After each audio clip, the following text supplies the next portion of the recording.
Hi, this is Tim of the 1916 Company. Welcome and thanks for logging on. If you love this watch, email us tmosso@the1916company.com. It is in the description below. Your purchase and pricing email question line for buying this or any watch you see on any of our platforms. Reach out to us directly, tmosso@the1916company.com for pricing.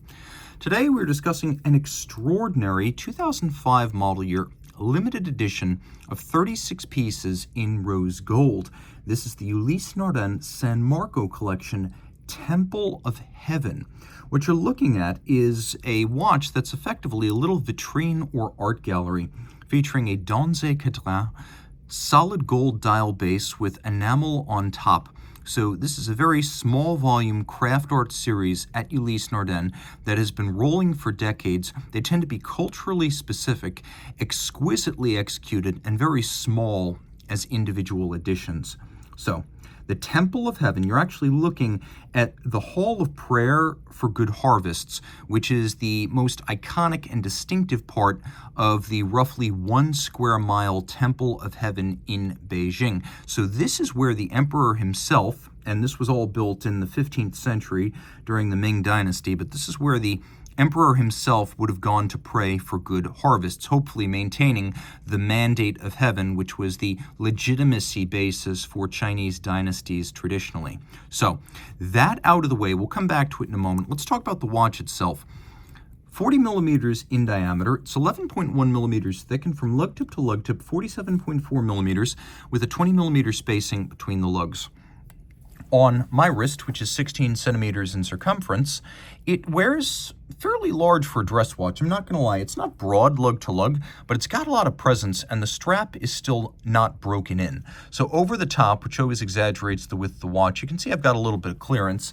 The definitive shot is always down the barrel, where you can see that I have actually quite a bit more. And again, if this strap were more flexible and not brand new, it wouldn't be constraining and squeezing my wrist so much. So I think you can definitely wear this on a 14 centimeter circumference wrist. It winds up looking bigger than it actually fits, which is why I say the fit is a little bit quirky. It's got a lot of presence, even though at just over 47 millimeters lug to lug, it's almost like a unisex watch in that regard. It is flat enough to fit underneath the cuff. You can see it's thin and it has a concave bezel.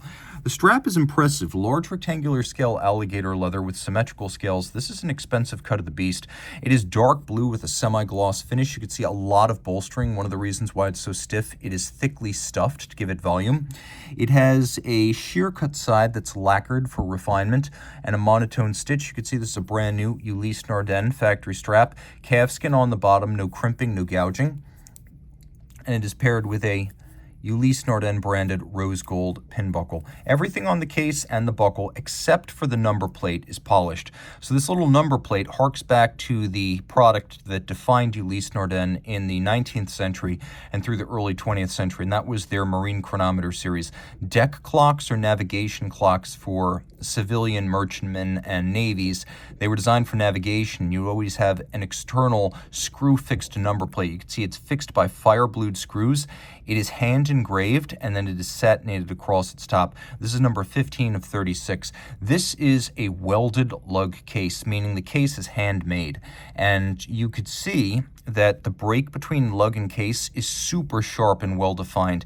That can't be done with stamping or simple machining. You weld the lug to the case, and then you use a file to remove the gathered material from the weld to create these sharp breaks between the two surfaces. That's slow going. You can't mass produce a watch like that, but when you're only making 36, it becomes a possibility. The lugs are curved. They have a little step on their profiles to articulate them and break up the mass. There's a sort of bowl profile to the case. There's a little flange of the bezel, and then it is concave.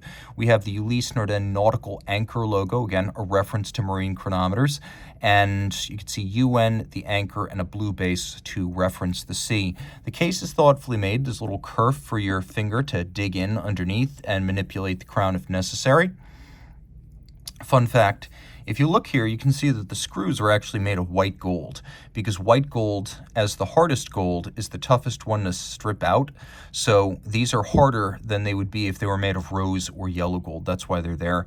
We have a lovely blue lacquered and elaborately cut 22 karat gold winding mass with a solarization at its center. So the center of the rotor and the rotor itself are hand finished. The rest is a typical chronometer certified ETA 2892A2, but there's a very funny story there. We'll get to that in a moment. Surprisingly water resistant, although it is a push down crown, and I'll demonstrate that right here. It has 50-meter water resistance, while a standard dress watch typically has 30. Still don't swim with it, but be glad that Ulysse Nardin gave you more than you need for simple splashes.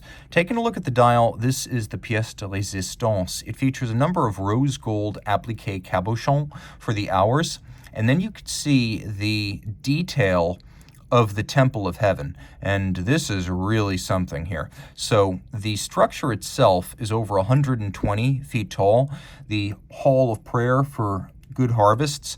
The one that's there today is actually a reconstruction. It burned down in the 19th century, but they've done a beautiful job of reconstructing it. Enamel is a difficult thing to work with. Donze Cadrin, which is a specialist in enamel, was working with UN when this dial was created. In 2012, UN bought Donze to have them in-house, but the dial starts with a gold base. On top of that gold base, you start adding levels of glass-based or vitreous paint, and you fire it up to 20 times at 800 degrees centigrade. It can run, it can crack, sometimes the dials explode, which is why enamel has a high rejection rate, especially the Grand Faux type, that will go through many individual firings, and you need to do the many firings if you want to build up different layers for greater intensity of color or color shifts between colors. So there's a lot going on here. And the image itself is really well defined. It's difficult to create such small, detailed, multicolored adjacent sections. So when you're doing this as the enameler, you have to create, for example, all of the windows in yellow or all of the trim in green, and then fire that, go back, add the yellow, fire that, go back, add the red, fire that. Because if you were to simply paint them on adjacent, they would run together. A very impressive work of art, each one of these unique. Even though there is a series of 36, no two of these artisanally crafted dials will be exactly the same. Now, the movement. There's something weird going on here. So, this watch comes with a beautiful boxed set that includes something rarely found with chronometer certified watches. Ulysse Nardin includes the full COSC chronometer certification and scoring card, which means they give you exacting insight into how the watch actually performed in the test. Everyone knows that the test is about 2 weeks, 5 positions, a few temperatures, and that you can't deviate by more than -4 + 6 per 24 hours. But the card itself gives you the deviation in every one of the tested positions under the different temperatures, the maximum deviation, and the delta. It's an incredible document, and it really adds value.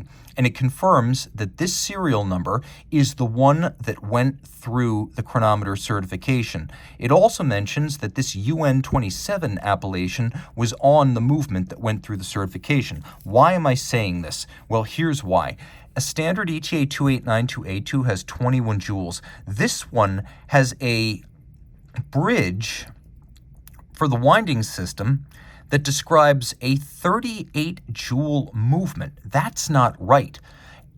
An ETA 2894 has 38 joules, 37 in some versions, which leads me to wonder whether this is the winding bridge from a 2894 modular chronograph, which uses a base that's identical to the 2892. The winding bridge from the 2894 would go right on, and it would function just fine because the 2894 is a modular chrono on a 2892, and this is a 2892A2. So I think at Ulysse Nardin itself, someone mixed up the bridges, put it on, sent it through chronometer certification where both the reference number of the movement and the serial number were recorded, and it went through chronometer certification with these pieces married together forever by that document.